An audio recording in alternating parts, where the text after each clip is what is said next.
Pwede, may hapon, madam. May hapon po. Okay.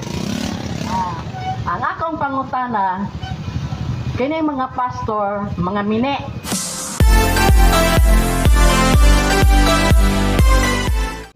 Diba? Sumala sa imong gisulti daghan ang naminaw nga diin mga mine. Yes. Nganong nahimo mang mine nga gasa man na sa Dios kung imong tan-awon diha sa Efeso 4:11 sa 12 nagaingon dito. Nganong gihatag na pastor, evangelist o mga magtutudlo tanan aron pag-andam sa 12, aron pag-andam sa tanang katawhan sa Dios. Aron ang tao nga wala pasayod sa kabaturan maandam diha sa tubangan sa Dios.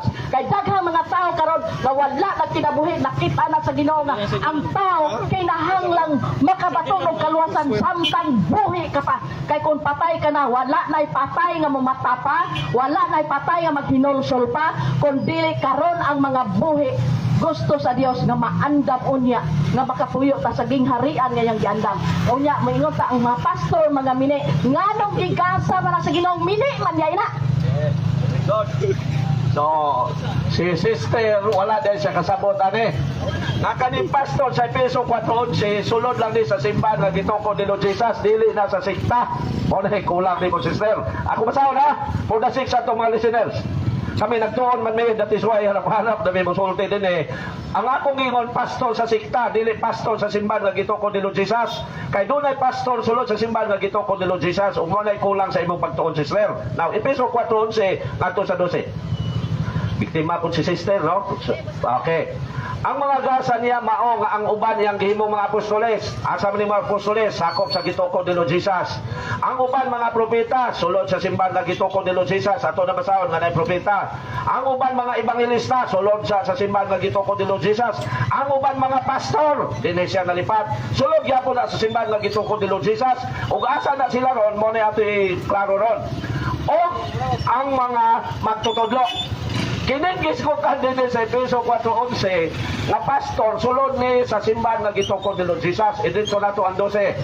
Naanang mga hiyasa sa alagad sa Dios ug ato tinawon kinsa ang mga alagad sa Dios. Sa 12. Gihimo niya kini aron pag-andam sa tibuok katawhan sa Dios. Katawan sa Dios ha. So kang Lord Jesus nga tinukod alang sa buluhaton sa Kristohanong pag-alagad. So mga alagad ni Lord Jesus ning gitagan anin pagka-apostoles, pagka-evangelista, pagka-magtutudlo, pagka-pastor, pagka-propeta. O mahingkod kita ingon sa kahingkod ni Kristo, dinhi na sister, dinhi na kadagkulang sa imong pagtuon. Kining gisgutan sa Efeso 4:11, gihatag ni sa Dios sa iyang mga alagad. Buot pasabot sa mga alagad sa Dios na uban apostoles, sa mga alagad sa Dios na uban evangelista, sa mga alagad sa Dios siya siyang simbahan na uban propeta, sa mga alagad sa Dios siya siyang simbahan dunay mga pastor, sa mga alagad sa Dios siya sulod siyang simbahan dunay mga magtutudlo. Ang question kinsa may mga alagad sa Dios? Dili ta sister sa gipadayag 5:10, ano nimo masabtan? Kinsa ni sila nga nahimong apostoles, nahimong magtutudlo, nahimong pastor, nahimong propeta, evangelista o magtutudlo. Gipadayag 5:10. Gihimo mo silang gingharian sa mga pari aron mag-alagad sa atong Dios ug maghari sila sa kalibutan. Mao ni sila. So ang pagka-pastor nada sulod sa simbahan. Ang question, asa man nun sa simbahan ang mga pastor?